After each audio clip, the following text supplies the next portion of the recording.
What's up, boys? We're back again. Undead here with a spec revisit. We're coming to talk about Subtlety again. It's been a month-ish since our State of Subtlety video, and we've gotten a lot more. Like, the class is complete now. There's been a little bit of tuning.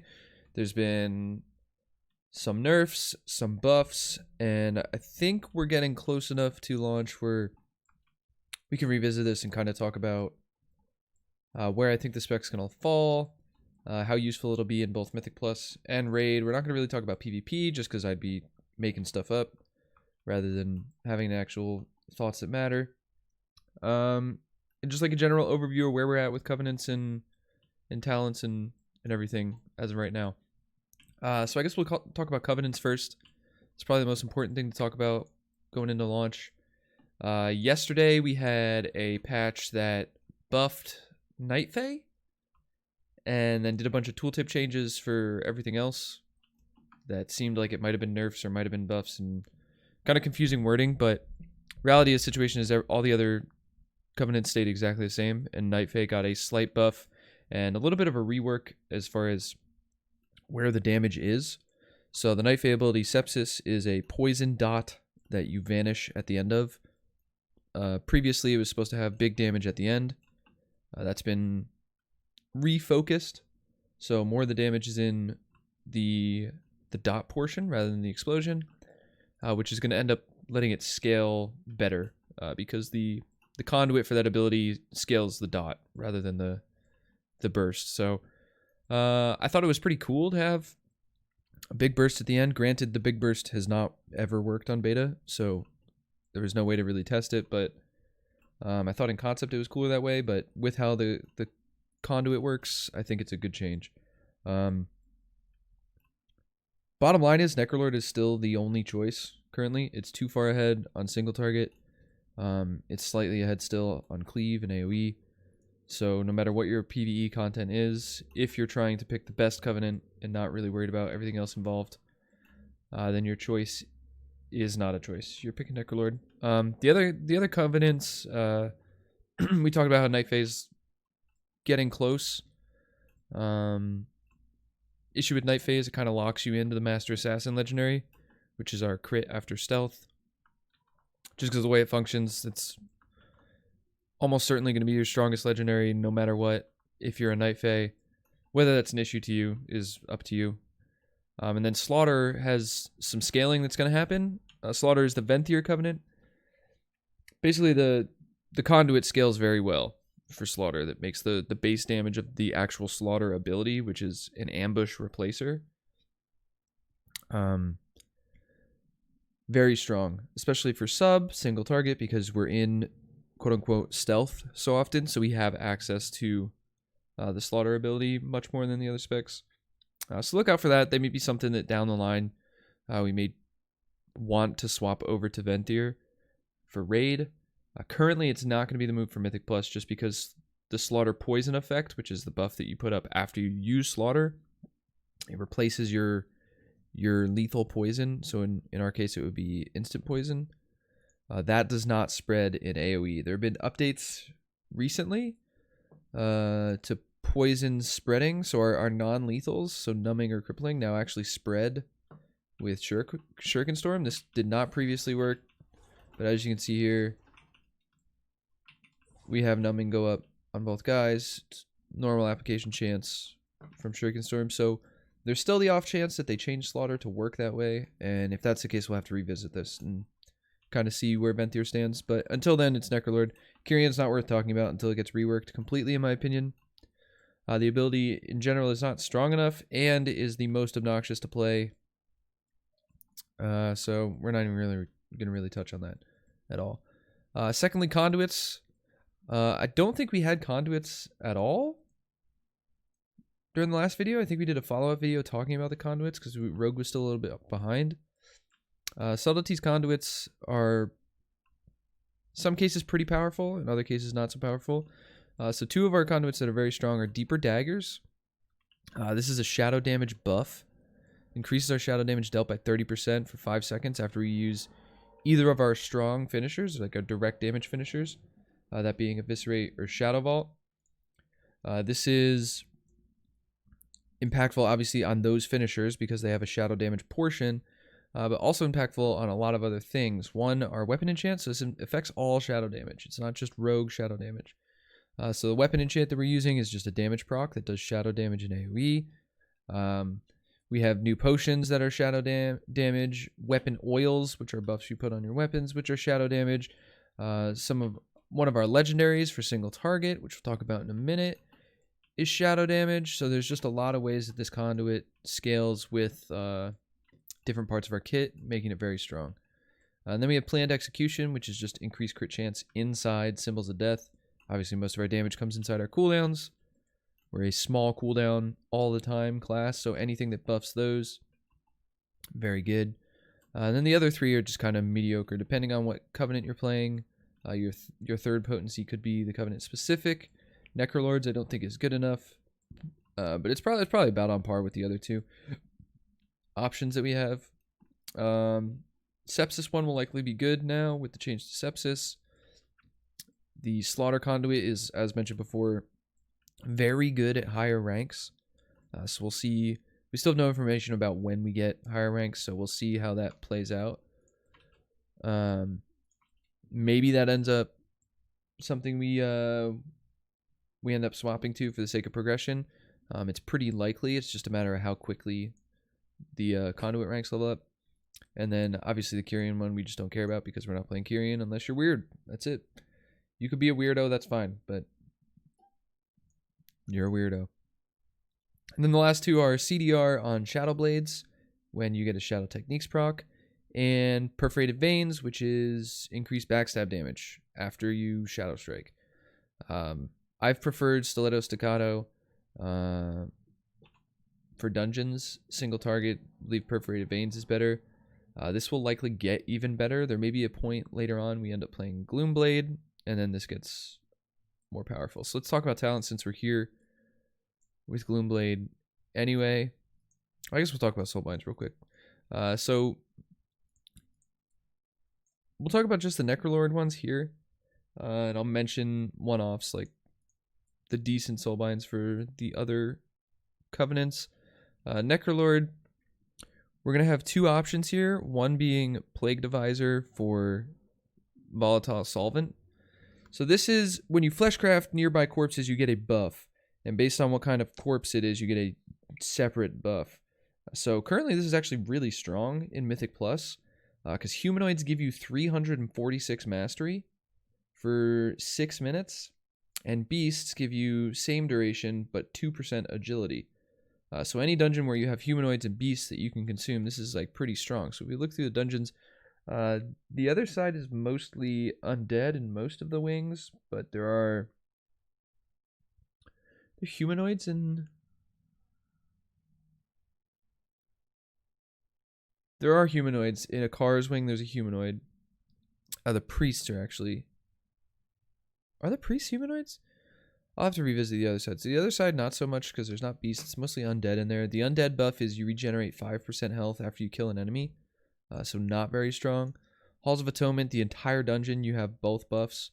Misattudenous Scythe, you have the humanoid buff for most of the dungeon, and you can get the beast buff during the maze.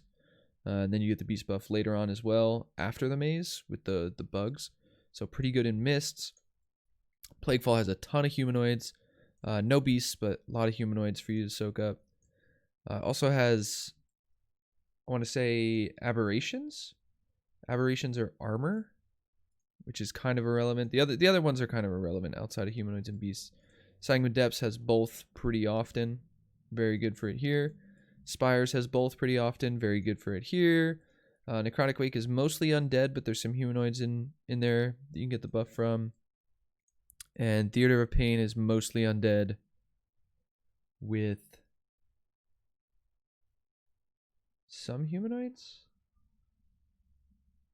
I'll have to look at Mob School and Theater of Pain, but it's mostly undead in Theater of Pain. So really there's 1, 2, 3, 4, 5, 6. 1, 2, 3, 4, 5 dungeons where this Soulbind is very good, and then a 6th and 7th where it's decent. So this guy is probably going to be your go-to. He also has a little absorb shield when you drop below 50% health. Pretty useful. some uses for ultimate form, which is CC immunity. So this will be your go-to Soulbind. And then if you only have 2 good potency conduits, which this is kind of somewhere that sub lies, when you unlock Bonesmith. Wait, I randomly have Bonesmith. What? They just gave me Bonesmith? Okay, that owns. So I'll actually show you then. This is weird, but okay. So with this guy activate, yeah, let's go put this stuff in. This is highly weird. I have no Amani, but randomly have Bonesmith. Okay. But what we're looking at here is after landing 10 critical strikes, you gain 20% increased chance to critical strike for 20 seconds. This may only occur once per 60 seconds, but this is an option if you only have 2 potencies. I'm actually gonna play this today. This is freaking sweet, man. You obviously you lose this when you are fighting an execute target. You gain move speed and you lose a potency, but you gain an endurance conduit. Along the way with this path, you'd be taking reduced cooldown on fleshcraft, not really impactful. Crit strike we talked about, very good. You get double endurance conduit. Ooh, baby. And then these are just pointless. Increased mount speed, pretty sweet. And then this is a cheat death, kind of. So when you die, you keep doing damage after you die. We'll have to see. I haven't played with this yet. We'll see if I have to cancel or in order to get rezzed or anything. But this is sick, dude. I'm actually so excited to play this. I had no idea that this was a thing. I can play Recuperator, and I can play either entering stealth, cloak through the shadows, absorbing 10% max health each second out of stealth. No, we're gonna play Nimble Fingers. So I can play Nimble Fingers and Recuperator, and then get my 2 good boys plus the crit thing.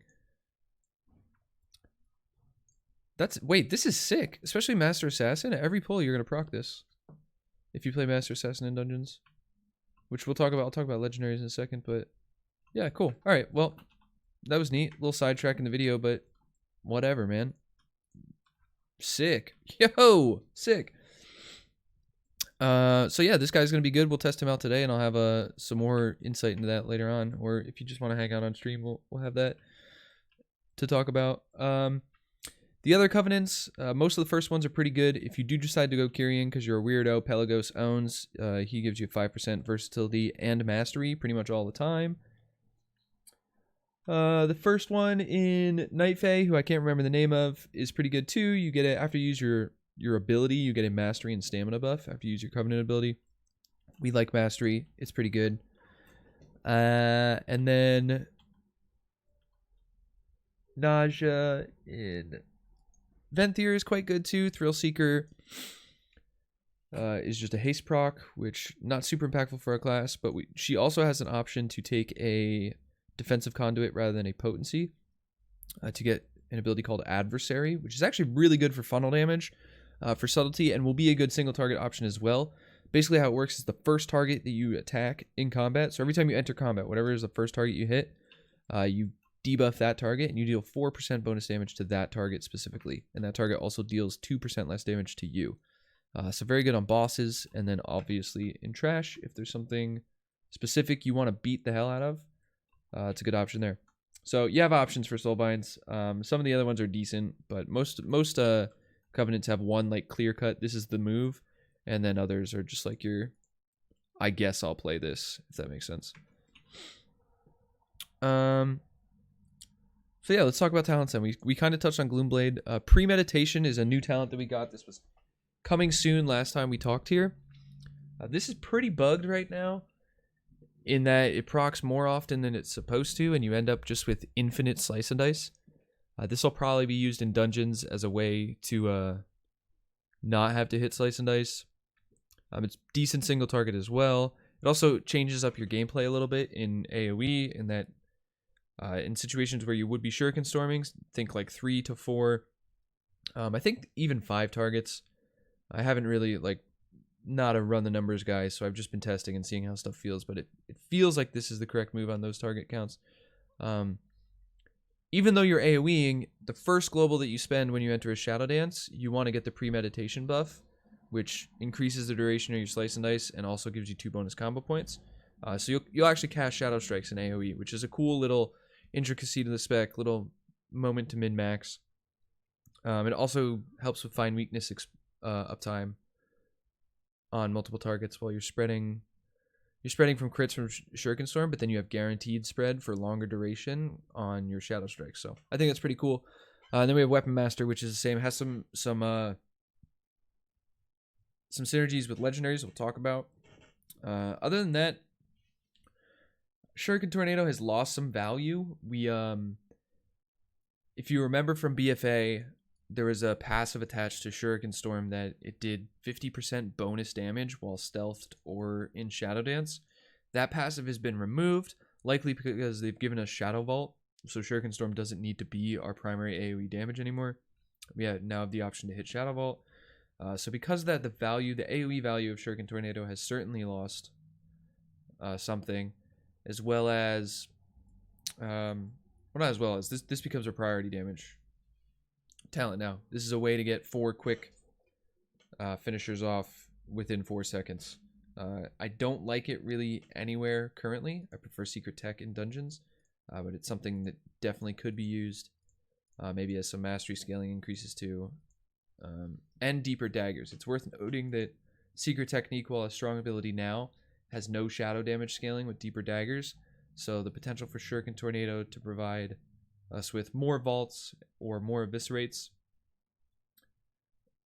that do scale with Deeper Daggers could end up making this a better AoE talent down the line as well. Master Shadow is still the single target move. Other than that, the talents are pretty much set in stone, like what you're taking. There's not really options with the way the spec works right now. Dark Shadow is not good enough. Shadow Focus is very good with the extended dance uptime. Deeper Strat, just super solid for a spec that's built around finishers. And Weapon Master will probably be used in raid over pre-med, with pre-med being the AoE choice. Some other changes that have come to the class is Shadow Vault got buffed, so we use this now. The scaling on it was doubled, and it scales with mastery as well. So this is now at 3 targets, assuming Find Weaknesses on everything you use this. At 5 targets, if no Find Weakness, you use this. It's just raw AoE damage. Makes for a lot of decision making in Mythic Plus, as far as whether or not you're rupturing stuff or eviscerating stuff for Shadow Vaulting. The spec's pretty complex. Like, it's simple in execution, but just the choice of which finisher you use every time you go to finish has added a lot of complexity to the spec. It's actually really fun and really satisfying to do meaningful damage in Mythic Plus now. This will obviously lets us AoE and raid if you need to. Shadow Blades was pulled off the global cooldown, which is dope. We can actually put together openers that feel good now instead of trying to get into Shadow Dance immediately to avoid wasting blades uptime. You can just wait until your first Shadow Dance to hit Shadow Blades, so that's good. Let's see, we talked about the poison spread. I think that's it for changes just to the class in general. So now we'll talk about legendaries. Now, legendaries are a big reason. This is actually probably the most important thing that's been happening with Sub has been busted for, I don't know, a month now since the legendaries came out, because Akari's Soul Fragment has been OP as shit. So previously, up until this build from yesterday, the way Akari's worked was it every time you Shadow Striked or cheap shotted, 2 seconds later another one would happen at full effectiveness and generating full combo points.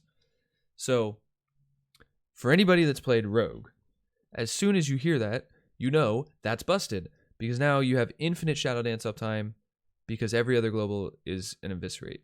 On single target, you are Shadow Strike, eviscerate, Shadow Strike, eviscerate, Shadow Strike, eviscerate. It was almost like playing Zol for anybody that played back in Old Deer. It was like playing Zol, but single target. So you just didn't Shuriken Storm in Mythic Plus. You just tab through and Shadow Strike things. You had cooldowns always. There was no time that you didn't have damage. Your single target was far and away better than everything else. And there was a bug making it do a little bit more damage as well. A little interaction with Symbols of Death. So basically this was working out to like over a 50% increase in single target damage. And then that carried through to obviously make AoE very good because you're just in Shadow Dance all the time, buffing your Shadow Vaults if you're choosing to AoE. This has been since nerfed. Yesterday this was nerfed finally. The combo points were removed. The damage was changed to shadow as opposed to physical, and it happens at 50% effectiveness. It also procs off Weapon Master hits now. So when you're Shadow Striking and you get a Weapon Master hit, that Weapon Master hit will also proc... Oh, I have Weapon Master. I have to put up Slice and Dice. That Weapon Master hit will also proc and Akari's hit again as well. Just kind of like firmly making Weapon Master the single target choice if you use this. I don't have the legendary on, even though I thought I did, so I can't show you what I wanted to show you. Kind of weird. Whatever. This will still be our best single target legendary by quite a bit. It's still about like a 10 to 15% increase in single target damage. Probably a little bit out of line still. Might get pulled back in a little bit more. Shadow damage gives it scaling with deeper daggers. Indefinitely, which I think is kind of good. It'll keep it relevant because eventually, I think with deeper daggers, eventually we would have ended up moving away from this because it didn't have shadow damage scaling. So now they have a way to keep this as like the single target choice for most of the expansion if they so choose, and then can tune the legendary from there. Our other options, I believe there's only 2 other options for like being actual competitive damage in Mythic Plus. Master Assassin being one of those. This is what I've been using most often. And Finality I haven't been using because it's currently bugged. But Master Assassin is, I think we talked about this last time, 5 seconds of crit when you leave stealth. Very good with, we have interactions with crit with fine weakness uptime. Obviously we can be a very bursty class with symbols and dance. So this is very useful in keys. So big AoE burst potential, as well as single target burst potential with this. This is my go-to right now. I think Finality actually has some potential to be better in Mythic Plus. It's frustrating that it doesn't work right now. Well, it works, but there's part of it that doesn't work. So the way Finality works is eviscerates, ruptures, and shadow vaults. When you use them, they buff the next instance of the respective finisher, right? So after you eviscerate, your next eviscerate is buffed. The way it works right now is eviscerate portion is bugged to not work with the shadow portion of eviscerate. So eviscerate doing full damage and then 50% in shadow. It's not even single dipping, right? Like there's potential for this to double dip. It's not double dipping on shadow vault, so I don't think it's going to. But currently, so say you eviscerate for 100, the shadow damage portion does 50. We'll just ignore armor for a second here. And then your next eviscerate should be buffed by 20%, right? So you'd assume the physical damage one will do 120 damage, and the shadow would do 70, or not 70, 60 rather. What's currently happening is the physical portion is being buffed by 20%, and the shadow damage is not being buffed at all. So it's not even scaling off of the buffed physical damage. You know what I mean? When I say double dip, I would say if it were to double dip, the physical in this situation would do 120 damage, and then the shadow would be 60 based on the physical plus another 20%, which I guess would be what, 63 damage? No, what is 20% of 60? It's certainly not 3. 72 damage? Yeah. But it's not happening that way, so good. It's probably good it's not happening that way, but hopefully the single dipping ends up working and this ends up being a choice. I think this will be pretty good in sustained Mythic Plus as the keys get very, very high and you just want more than just burst damage. Just because it's versatile. It affects all our good finishers. It's versatile. Honorable mention for invigorating Shadow Dust. Has some pretty cool utility options with reducing the cooldown of all your stuff. I just don't think it's good enough. Essence of Bloodfang got reworked. I think the tooltip just got reworked yesterday. This is still very not good. Tiny Toxic Blades, not worth. Spreading your poisons every 25 seconds, or poisons and bleeds, is just like not something that is relevant on this spec. Even if this were to spread Bone Spike, it's just like, who cares? Deathly Shadows. This could have synergy with legendaries if we're ever able to use 2. Right now, I don't think it's good enough on his own. Still pretty good, though. It's a damage amp that you can line up with symbols and gain combo points with. And then the Rotten is combo points after enduring symbols. And if you're playing pre-med, the value is much lower because you're just overcapping if you play pre-med. With the other 2, it could be useful, but not so much. And then these are generics. You're not going to play these. So basically, we have 3 viable legendaries. 1 for single target, the other 2 for cleave. Finality will probably be pretty good for specifically funnel damage if you're trying to do that with sub.